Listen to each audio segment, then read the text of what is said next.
Hello all of you, welcome back to my channel. मैं आज आप लोगों के लिए लेकर आ चुकी हूँ एक कलेक्टिव रीडिंग जिसका टॉपिक रहने वाला है आज रात आपके पर्सन की फीलिंग्स क्या रहेंगी आपको लेकर फॉर टुनाइट। जब भी आप ये रीडिंग देख रहे हैं, आपके जो भी लव इंटरेस्ट हैं आपको लेकर कैसा महसूस करेंगे।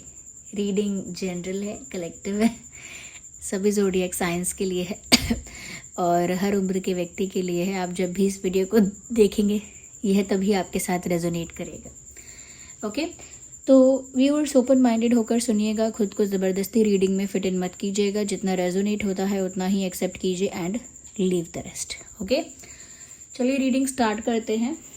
अगर आप इस वीडियो तक पहुंचे हैं तो डेफिनेटली इसमें कोई ना कोई मैसेज है आपके लिए, तभी आप यहाँ तक पहुंचे हैं। और आज रात आपके जो पार्टनर हैं, जिस दिन आप देख रहे हैं उस दिन की रात के लिए ही ये मैसेज है कि आज रात आपके पार्टनर कैसा फील कर रहे हैं आपको लेकर। Specially think about your partner, अपने पर्सन के बारे में, अपने पार्टनर के बारे में थोड़ा सोचना स्टार्ट कर दीजिए।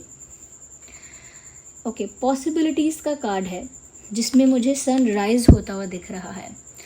व्यूअर्स, मुझे ऐसा लगता है कहीं ना कहीं आज रात आपके जो पर्सन है ऐसा महसूस करेंगे, ऐसा फील करेंगी या करेंगे, मेल फीमेल अपने अकॉर्डिंग आप अप्लाई करना, तो ऐसा फील करेंगे जैसे कि अभी भी बहुत सारी संभावना है, अभी भी बहुत कुछ हो सकता है। इट लुक्स लाइक कि जैसे कभी कभी लगता है उनको कि सब कुछ ख़त्म हो गया, लेकिन कभी कभी वो बहुत होपफुल हो जाते हैं, बहुत पॉजिटिव हो जाते हैं और ऐसा बिलीव करते हैं कि नहीं, एक नई सुबह होगी, एक नया चांस, एक नई अपॉर्चुनिटी ज़रूर मिलेगी और अभी भी बहुत कुछ होना पॉसिबल है। चाहे सिचुएशन को देखकर लगता हो कि अब चीज़ें पॉसिबल नहीं हैं, अब यूनियन पॉसिबल नहीं है, या फिर कोई ग्रोथ या कोई डेवलपमेंट आप दोनों के बीच अब पॉसिबल नहीं है, चाहे सिचुएशन को देखकर ऐसा लगता हो, लेकिन कभी कभी कोई दिन ऐसा होता है जहाँ पर वो काफ़ी होपफुल हो जाते हैं, काफ़ी फेथ उनका स्ट्रांग हो जाता है कि सब कुछ अच्छा होगा। बहुत ही ऑप्टिमिस्टिक थिंकिंग कभी कभी उनकी हो जाती है और आज रात वही ऑप्टिमिस्टिक थिंकिंग मुझे उनकी लग रही है कि आज रात वो ऐसा बिलीव कर रहे हैं कि होने को तो बहुत कुछ अच्छा हो सकता है, बहुत कुछ बेटर हो सकता है। मैं ऐसा क्यों सोचूं कि कुछ ख़राब होगा, सब कुछ अच्छा होगा, मुझे ये सोचना चाहिए, अभी भी बहुत चांस है। और ऐसे अच्छी बातें सोचना। It's never too late, it's never too delay, it's never too late to take action. कभी भी देर नहीं हुई है। ओके, ये ऐसी बातें सुनना कि नेवर टू लेट या जब जागो तभी सवेरा। ओके, या तो ऐसे कुछ कोट्स, ऐसी कुछ बातें जिससे ये इंसान खुद को भी पॉजिटिव रख रहे हैं, ऐसी चीज़ें देख रहे हैं, समझ रहे हैं, सुन रहे हैं और आज रात बहुत सारी पॉसिबिलिटीज़ के बारे में सोच रहे हैं कि क्या क्या अच्छा हो सकता है। ओके, जो अच्छी चीज़ें हो सकती हैं उनको लेकर ये सोच रहे हैं आज रात कि एक नई शुरुआत हो सकती है, एक नया चांस मिल सकता है, एक बिगिनिंग हो सकती है, न्यू बिगिनिंग, या फिर और तरीक़ों से एक रेजोल्यूशन आप लोगों के बीच हो सकता है। इश्यूज़ रिजॉल्व हो सकते हैं, प्रॉब्लम्स कहीं ना कहीं सॉर्ट आउट हो सकती हैं और अलग अलग तरीक़ों से हो सकती हैं। कुछ मैजिक भी हो सकता है, कुछ मिरेकल भी हो सकता है। So they are thinking in every direction, हर दिशा में सोच रहे हैं ऐसा। ओके, तो किसी ने उनको बोला होगा बी पॉजिटिव, या उन्होंने खुद को बोला होगा let's be positive, don't think negative, don't be too negative. यहाँ पर अलोननेस का कार्ड है। आज रात अकेला फील कर रहे हैं इमोशनली।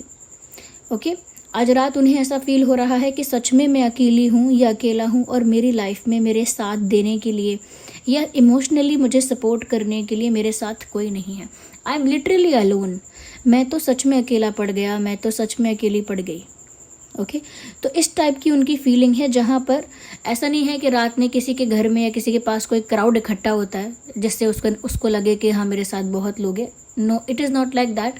इमोशनली अकेलापन महसूस करना यानी कि एक एम्प्टीनेस फील होना, अंदर से एक खालीपन का एहसास होना कि मेरी लाइफ में कोई है नहीं जो मुझे उस तरह से केयर करे या उस तरह से मुझे सपोर्ट करे।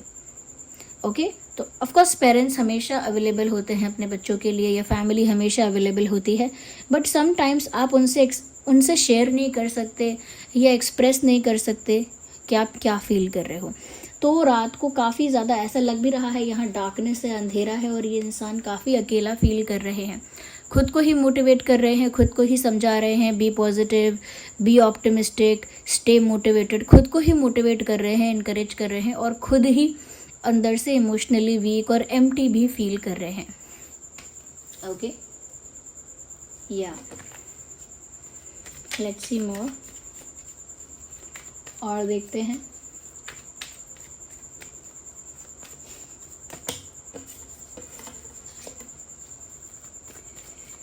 Okay, so this card is coming out.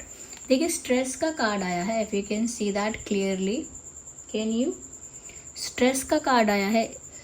ऐसा लगता है कि ये इंसान एक साथ बहुत सारी चीज़ें सोच रहा है, which is a kind of over thinking कर रहा है, एक साथ बहुत सारी चीज़ें सोच रहा है। और क्योंकि बहुत सारे जगह पर बहुत सारी चीज़ों में इनका दिमाग है, इसीलिए ये स्टेबल नहीं है, इसीलिए ये इंसान काम नहीं है, पीसफुल नहीं है, इस समय काफ़ी स्ट्रेसफुल है। और ऐसा लगता है कि आज रात भी काफ़ी स्ट्रेस इनको होगा। अब जब अकेलापन महसूस करेंगे, खुद को अकेले ही मोटिवेट करेंगे, इनकरेज करेंगे और बहुत सारी चीज़ों के बारे में सोचेंगे खुद ही, पहले से ही। ओके, और कहीं ना कहीं बहुत ज़्यादा ओवर थिंकिंग करेंगे तो स्ट्रेस तो क्रिएट होगा। तो आज रात स्ट्रेस में है, परेशान है, ऐसा लग तो रहा है। यस, आइए आगे और देखते हैं।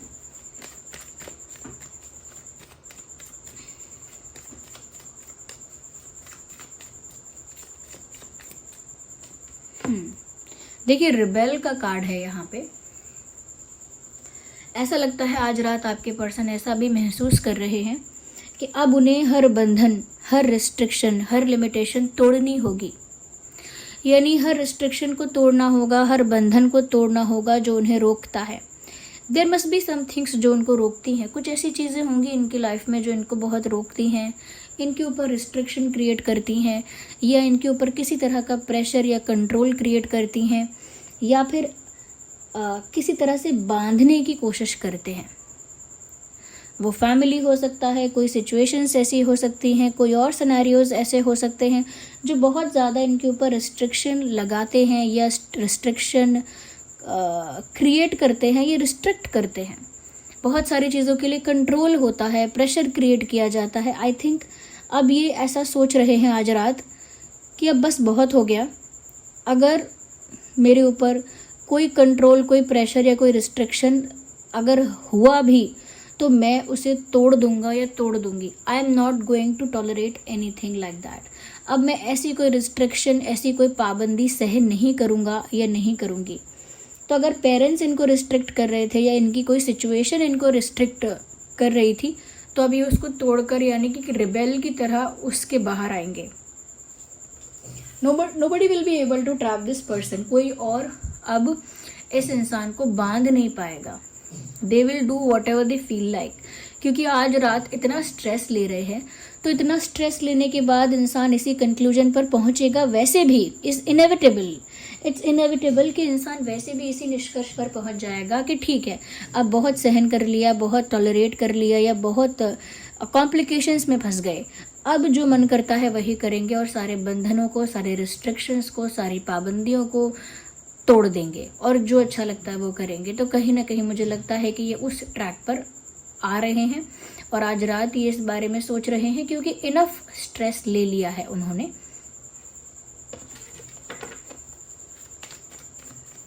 ओके, आगे देखते हैं viewers. Ignore the background noise of coughing. Let's see और क्या है यहाँ पे। ओके, अंडरस्टैंडिंग का कार्ड है। कहीं ना कहीं viewers there is a possibility, ऐसा हो सकता है कि आप लोगों के बीच वो अंडरस्टैंडिंग नहीं थी जिसकी ज़रूरत है, और वो आज रात यही सोच रहे थे कि व्यूअर्स उनको समझा नहीं गया, उनको हमेशा मिसअंडरस्टैंड किया, उनके एक्शंस को हमेशा मिसइंटरप्रेट किया, उनकी बातों को हमेशा गलत तरह से रिसीव किया है, गलत तरह से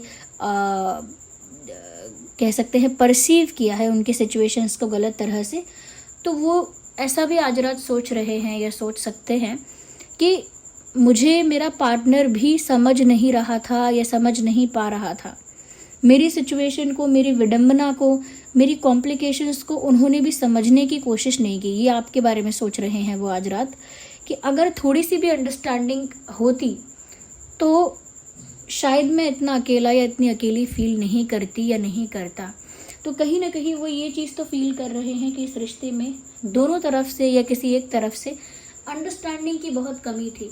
एक व्यक्ति दूसरे को बहुत मिसअंडरस्टैंड कर रहा था। अगर आपने मिसअंडरस्टैंड नहीं किया है तब भी इनको ऐसा लगता है कि इनको किसी ने अच्छे से समझा ही नहीं। कोई इनको समझ पाता तो इनको ब्लेम नहीं करता, ऐसा फील करते हैं।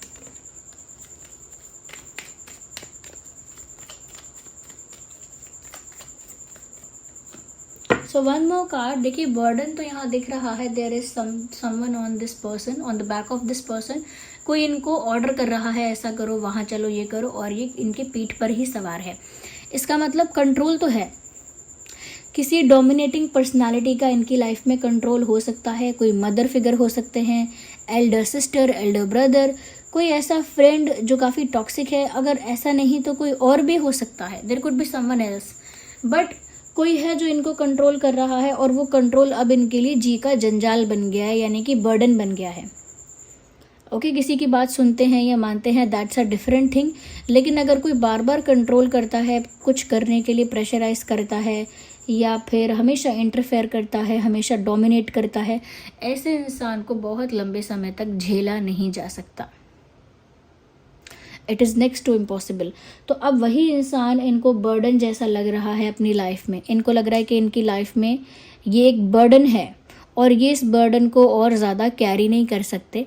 तो मुझे लगता है किसी इंसान से छुटकारा पाने वाले हैं, इन द टर्म्स कि उस इंसान से बहुत ज़्यादा बातें नहीं करेंगे, या कहीं ना कहीं उस इंसान की बहुत ज़्यादा बातें मानेंगे नहीं। They will not listen to that person any more. अब उस इंसान की हाँ में हाँ मिलाना या सारी बातें मान लेना या अग्री करना बंद करेंगे। क्योंकि फैमिली है तो फैमिली को छोड़ तो नहीं सकते ना, बट फैमिली से डिसएग्री करेंगे या फैमिली की बात में बहुत ज़्यादा रेडी नहीं रहेंगे, या कहीं ना कहीं अपना स्टैंड लेंगे, अपना पॉइंट और ओपिनियन रखेंगे। And they will not tolerate any nonsense. किसी भी तरह का दबाव सहन नहीं करेंगे वो किसी की भी तरफ से, ऐसा लगता है। So they are going to get rid off from the burden, मतलब उस बोझ से, उस बर्डन से छुटकारा पाने वाले हैं। It is literally looking like that. Okay okay, let's see more in this. Okay, देखिए यहाँ पर मोरालिटी का कार्ड आया है। मुझे लगता है ये जो भी करेंगे या करना चाह रहे हैं, दे will do it in a dignified respectful manner. ये अब जो भी करेंगे ऐसा कुछ नहीं करेंगे कि जो बहुत चीप या बहुत ज़्यादा शॉर्टकट टाइप का लगेगा, या बहुत कुछ इमेच्योरिटी लगेगी, या बहुत कुछ चाइल्डिश बिहेवियर लगेगा, ऐसा कुछ नहीं करेंगे। दे will do what ever is correct, what ever is right, जो सच में सही है, जो सच में एक रिस्पेक्टफुल वे है, एक रिस्पेक्टफुल तरीका है चीज़ों को हैंडल करने का, एक मेच्योर वे है। ओके, मेच्योर तरीके से सिचुएशन को जैसे हैंडल किया जाता है वैसे ही करेंगे, अपने मॉरल्स को और वैल्यूज़ को मेंटेन करते हुए। कुछ भी ऐसा नहीं करेंगे जो स्टूपिड लगेगा या इमेच्योर लगेगा या फिर इनसेंसिबल लगेगा। ये जो भी करेंगे काफ़ी सोच समझ के और काफ़ी सिंसियरिटी के साथ करेंगे, अब जो भी आगे करेंगे। बट ये बात तो पक्की है कि आज रात इस इंसान ने अपने अकेलेपन, बर्डन और स्ट्रेस की वजह से डिसाइड कर लिया है कि और ज़्यादा अब बर्डन हैंडल नहीं होगा, और वो उस बंधन से बाहर आएंगे और फिर सब अच्छा होगा। तो अच्छा फेथ रख रहे थे जो कि सब अच्छा होगा। हाँ, उन्हें इस बात का एक दुख है कि उनको समझा नहीं गया या उनको मिसअंडरस्टैंड किया गया, बट अब वो जो करेंगे और मेच्योर वे में करेंगे। So this was the reading. I hope it was helpful. I am hoping कि ये आपके लिए हेल्पफुल रही है। आप कमेंट करके बताइए कितना रिलेट और रेजोनेट करती है आपकी सिचुएशन से। अगर आप नए हैं, सब्सक्राइब करें, बेल आइकन को प्रेस करें, कमेंट्स में बताएं रीडिंग कैसी लगी है और कितने % आपकी सिचुएशन से मैच करती है। वीडियो को लाइक ज़रूर करें। चलिए फिर मिलते हैं अगली रीडिंग में, तब तक के लिए bye bye family, love you all, take care.